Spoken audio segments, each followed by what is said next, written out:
द्वितीय स्कंद दूसरा अध्याय भगवत कथा और भगवत भक्ति का महात्मा। श्री व्यास जी कहते हैं, शौनक आदि ब्रह्मवादी ऋषियों के ये प्रश्न सुनकर रोमहर्षण के पुत्र उग्रश्रवा को बड़ा ही आनंद हुआ। उन्होंने ऋषियों के इस मंगलमय प्रश्न का अभिनंदन करके कहना आरंभ किया। सूत जी ने कहा, जिस समय श्री शुकदेव जी का यज्ञोपवीत संस्कार भी नहीं हुआ था, स्वतंत्र लौकिक वैदिक कर्मों के अनुष्ठान का अवसर भी नहीं आया था, उन्हें अकेले ही संन्यास लेने के उद्देश्य से जाते देखकर उनके पिता व्यास जी विरह से कातर होकर पुकारने लगे। बेटा, उस समय तन्मय होने के कारण श्री शुकदेव जी की ओर से वृक्षों ने उत्तर दिया। ऐसे सबके हृदय में विराजमान श्री शुकदेव मुनि को मैं नमस्कार करता हूँ। यह श्रीमद् भागवत अत्यंत गोपनीय रहस्यात्मक पुराण है।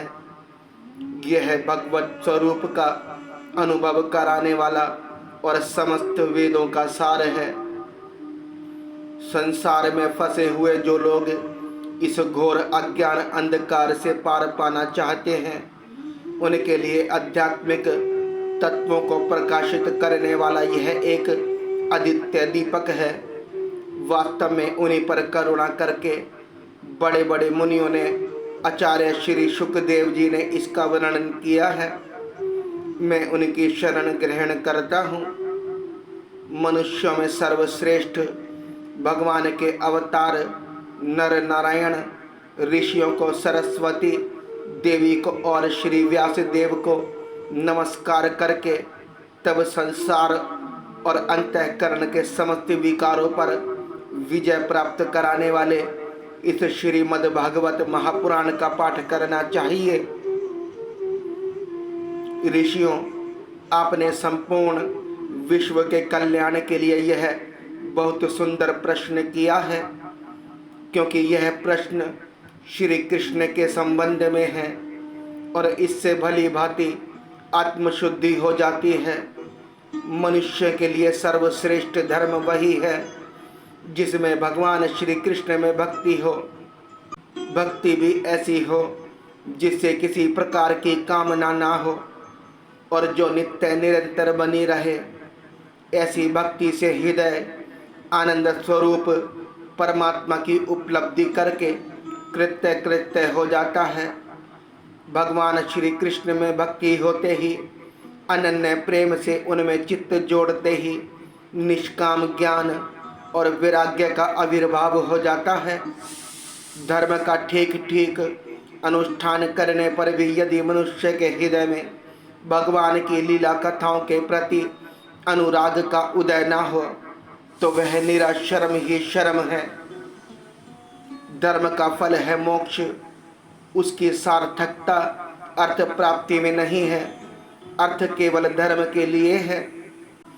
भोग विलास का फल इंद्रियों को तृप्त करना नहीं है। उसका प्रयोजन है केवल जीवन निर्वाह। जीवन का फल भी तत्व जिज्ञासा है। बहुत कर्म करके स्वर्ग आदि प्राप्त करना उसका फल नहीं है। तत्ववेत्ता लोग ज्ञाता और ज्ञेय के भेद से रहित अखंड आदित्य सच्चिदानंद स्वरूप ज्ञान को ही तत्व कहते हैं। उसको कोई ब्रह्म, कोई परमात्मा और कोई भगवान के नाम से पुकारते हैं। श्रद्धालु मुनिजन भागवत श्रवण से प्राप्त ज्ञान वैराग्य युक्त भक्ति से अपने हृदय में उस परम तत्व रूप परमात्मा का अनुभव करते हैं। शौनक आदि ऋषियों, यही कारण है कि अपने अपने वर्ण तथा आश्रम के अनुसार मनुष्य जो धर्म का अनुष्ठान करते हैं, उसकी पूर्ण सिद्धि इसी में है कि भगवान प्रसन्न हो। इसलिए एकाग्र मन से भक्त वत्सल भगवान का ही नित्य निरंतर श्रवण कीर्तन ध्यान और आराधना करनी चाहिए। कर्मों की काट बड़ी कड़ी है। विचारवान पुरुष भगवान के चिंतन की तलवार से उस गांठ को काट डालते हैं। तब भला ऐसा कौन मनुष्य होगा जो भगवान की लीला कथा से प्रेम ना करे।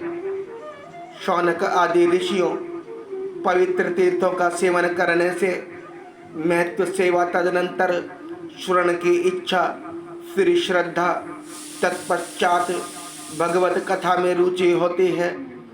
भगवान श्री कृष्ण के यश का श्रवण और कीर्तन दोनों पवित्र करने वाले हैं। वे अपनी कथा सुनने वालों के हृदय में आकर स्थित हो जाते हैं और उनकी अशुभ वासनाओं को नष्ट कर देते हैं, क्योंकि वे संतों के नित्य सुहृद हैं। जब श्रीमद् भागवत अथवा भगवत भक्तों के निरंतर सेवन से अशुभ वासनाएं नष्ट हो जाती हैं, तब पवित्र कीर्ति भगवान श्री कृष्ण के प्रति स्थायी प्रेम की प्राप्ति होती है। तब रजोगुण और तमोगुण के भाव, काम और लोभ आदि शांत हो जाते हैं और चित्त उनसे रहित होकर सत्व गुण में स्थित एवं निर्मल हो जाता है। इस प्रकार भगवान की प्रेममयी भक्ति से जब संसार की समस्त आसक्तियां मिट जाती हैं, हृदय आनंद से भर जाता है, तब भगवान के तत्व का अनुभव अपने आप हो जाता है। हृदय में आत्मस्वरूप भगवान का साक्षात्कार होते ही हृदय की ग्रंथि टूट जाती है, सारे संदेह मिट जाते हैं और कर्म बंधन क्षीण हो जाता है। इसी से बुद्धिमान लोग नित्य निरंतर बड़े आनंद से भगवान श्री कृष्ण के प्रति प्रेम भक्ति करते हैं, जिससे आत्म प्रसाद की प्राप्ति होती है। प्रकृति के 3 गुण हैं, सत्व, रज और तम। इनको स्वीकार करके इस संसार की स्थिति, उत्पत्ति और प्रलय के लिए एक अद्वितीय परमात्मा ही विष्णु, ब्रह्मा और रुद्र, ये 3 नाम ग्रहण करते हैं। फिर भी मनुष्य का परम कल्याण तो सत्व गुण स्वीकार करने वाले श्री हरि से ही होता है। जैसे पृथ्वी के विकार लकड़ी की अपेक्षा धुआं श्रेष्ठ है और उससे भी श्रेष्ठ है अग्नि, क्योंकि वेदोक्त यज्ञ आदि द्वारा अग्नि सदगति देने वाला है। वैसे ही तमगुण से रजोगुण श्रेष्ठ है और रजोगुण से भी सत्वगुण श्रेष्ठ है, क्योंकि वह भगवान का दर्शन कराने वाला है। प्राचीन युग में महात्मा लोग अपने कल्याण के लिए विशुद्ध सत्वमय भगवान विष्णु की ही आराधना किया करते थे। अब भी जो लोग उनका अनुसरण करते हैं, वे उन्हीं के समान कल्याण भाजन होते हैं। जो लोग इस संसार सागर से पार जाना चाहते हैं, वे यद्यपि किसी की निंदा तो नहीं करते, न किसी में दोष ही देखते हैं, फिर भी घोर रूप वाले तमोगुणी, रजोगुणी, वैर भाव आदि भूत पतियों की उपासना न करके सत्वगुणी विष्णु भगवान और उनके अंश कला स्वरूप का ही भजन करते हैं। परंतु जिसका स्वभाव रजोगुणी अथवा तमोगुणी है, वे धन, ऐश्वर्य और संतान की कामना से भूत, पितर और प्रजापतियों की उपासना करते हैं, क्योंकि इन लोगों का स्वभाव ही उन भूत आदि से मिलता जुलता होता है। वेदों का तात्पर्य श्री कृष्ण में ही है। यज्ञों के उद्देश्य से श्री कृष्ण ही है। योग श्री कृष्ण के लिए ही किए जाते हैं और समस्त कर्मों की परम समाप्ति भी श्री कृष्ण में ही है। ज्ञान से ब्रह्म स्वरूप श्री कृष्ण की ही प्राप्ति होती है। तपस्या श्री कृष्ण के प्रसन्नता के लिए ही की जाती है। श्री कृष्ण के लिए ही धर्मों का अनुष्ठान होता है और सब गतियाँ श्री कृष्ण में ही समा जाती हैं। यद्यपि भगवान श्री कृष्ण प्रकृति और उसके गुणों से अतीत हैं, फिर भी अपनी गुणमयी माया से, जो प्रपंच की दृष्टि से है और तत्व की दृष्टि से नहीं है, उन्होंने ही स्वर्ग के आदि में इस संसार की रचना की थी। ये सत्व, रज और तम तीनों गुण उसी माया के विलास हैं। इनके भीतर रहकर भगवान इनसे युक्त सरीखे मालूम पड़ते हैं। वास्तव में तो वे परिपूर्ण विज्ञान धन है। अग्नि तो वस्तुतः एक ही है, परंतु जब वह अनेक प्रकार की लकड़ियों में प्रकट होती है तब अनेक सी मालूम पड़ती है। वैसे ही सबके आत्मरूप भगवान तो एक ही है, परंतु प्राणियों की अनेकता से अनेक जैसे जान पड़ते हैं।